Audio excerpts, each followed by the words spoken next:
No American president since China's rise as a great power really began in the early post-Cold War years, no American president has stood before the American people and said that this is now our national mission.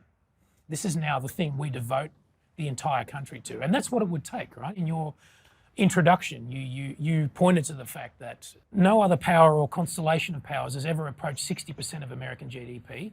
China's well past that figure. So this is a much bigger challenge than the Cold War in most respects, and economically already a bigger challenge than imperial Japan and Nazi Germany. So it would take a whole of nation effort, not just whole of government, whole of nation, bigger than the Cold War. And you can't do that on the quiet. You can't just sort of slip that in. It can't be just a beltway project.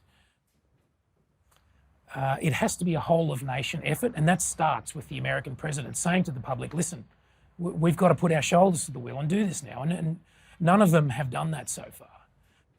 One other sort of straw in the wind that I would point to that's not in the book, but it's worth actually adding.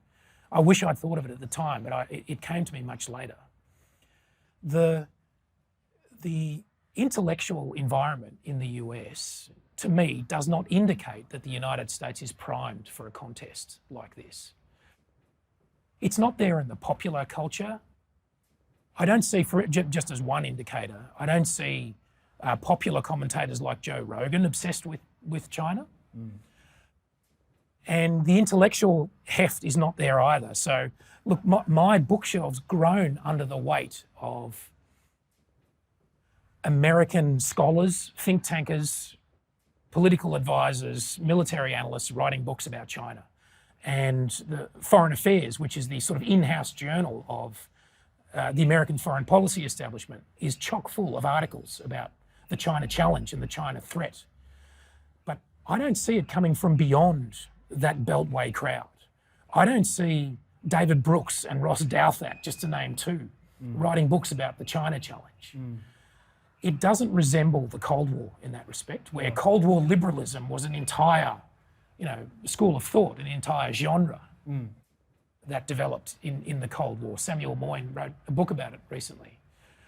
It doesn't even compare to the war on terrorism, where you had figures like Andrew Sullivan, Christopher Hitchens, Paul Berman, Michael Ignatieff, the New York Times editorial page, all obsessed with this question of, well, how do you maintain a liberal democracy in the face of the radical Islamist threat?